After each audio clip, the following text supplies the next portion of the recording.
Hey, everybody. Hope everybody's having a fantastic day. Today's the beginning of the Masters. It's spring out. Feels good. Birds are chirping.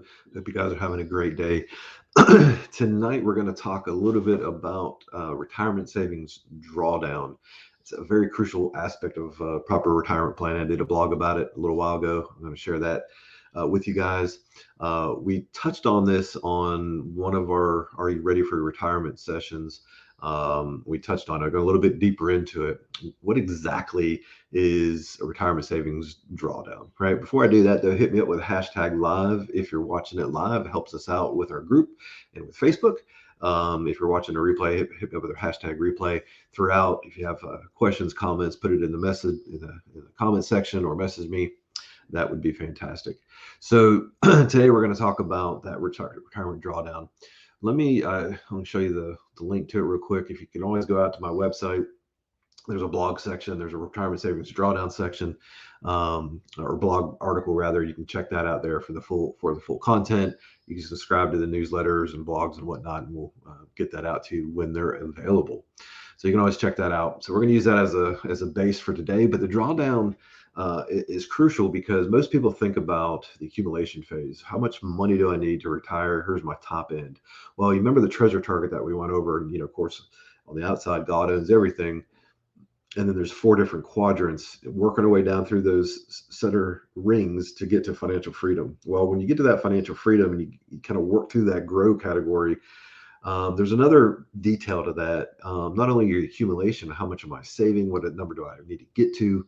What are you going to do with it when you actually retire, and you start drawing it down? You start paying yourself a paycheck, in your retirement. There's a proper ways to do that, because if you don't do it without a plan, you can find yourself in a world of trouble. You find yourself running out of money sooner than later. So I'm gonna go through this blog. This is what it looks like. If you can't find it, if you're looking around on the web page, I'm not going to keep it up the whole time. It's a little hard to read, but that's the basis of it. That's what it looks like. You can get some more details out there on the website. Let me remove that back. So let's dive into it.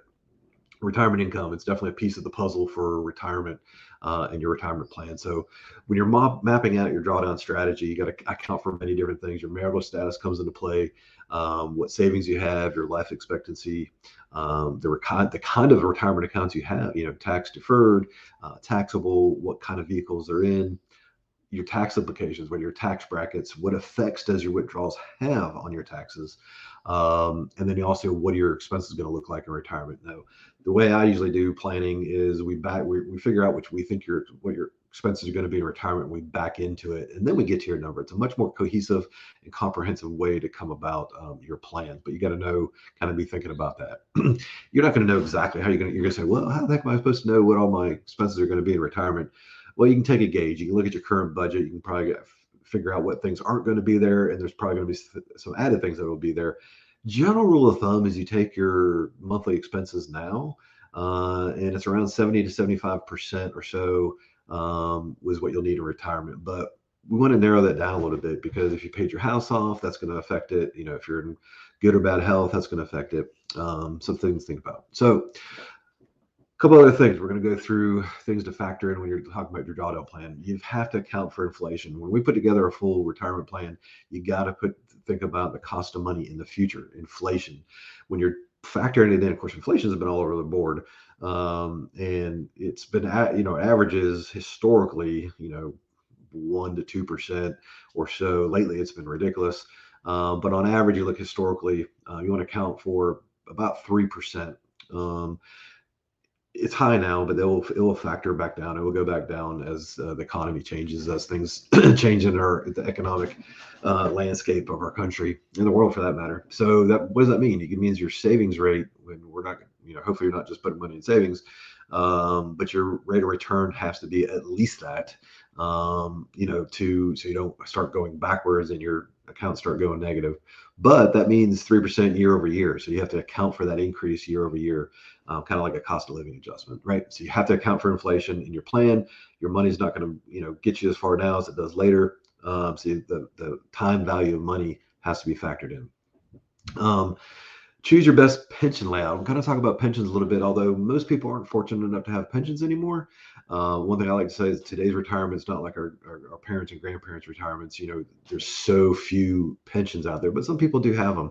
Or maybe you have a lump sum distribution coming in somehow. So that's for your best payouts for pension options. You can annuitize it.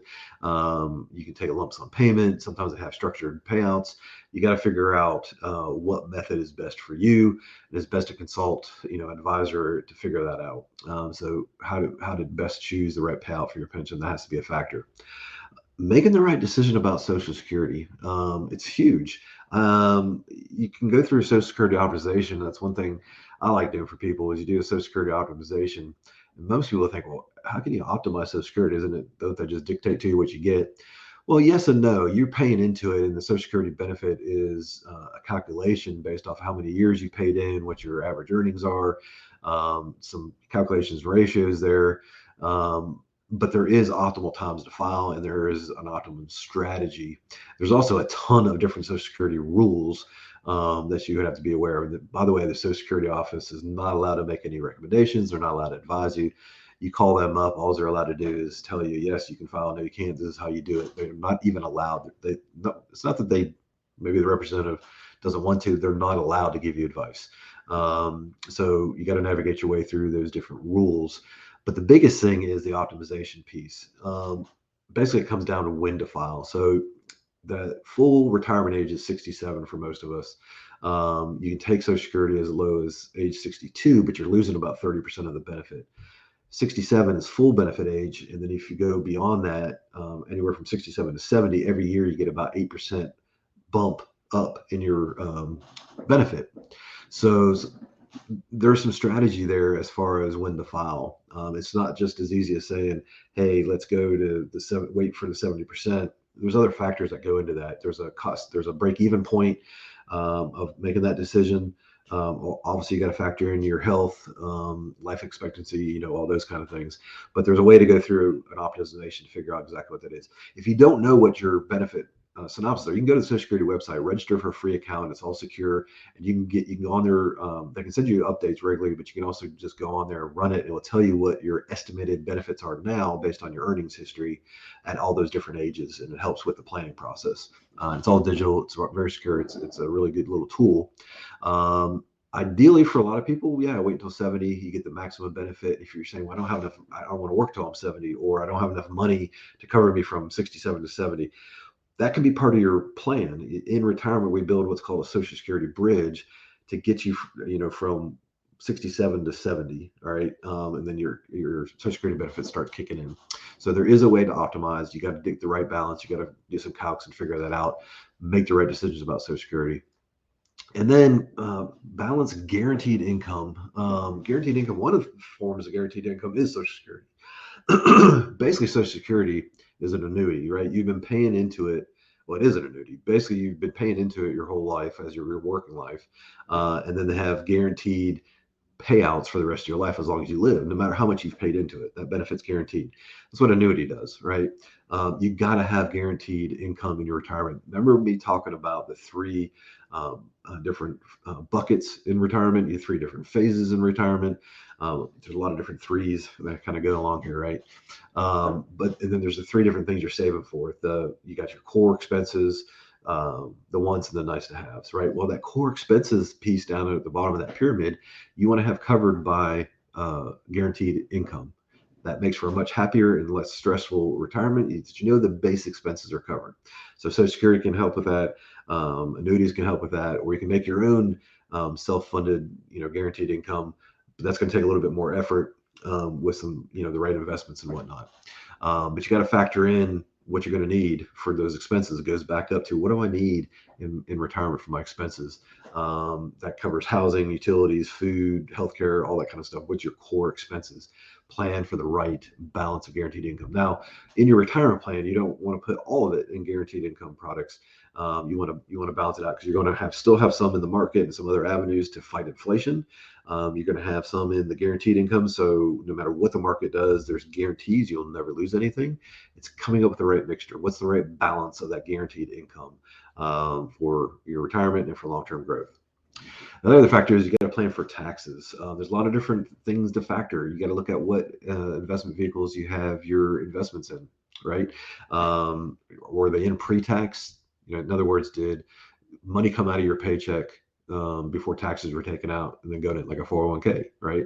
Or was it post-tax? The money, did you already get taxes taken out and then you invested in, a traditional IRA, or excuse me, Roth IRA, or brokerage accounts, or whatever different investment vehicles, that's post-tax. So then you got to think about your tax brackets.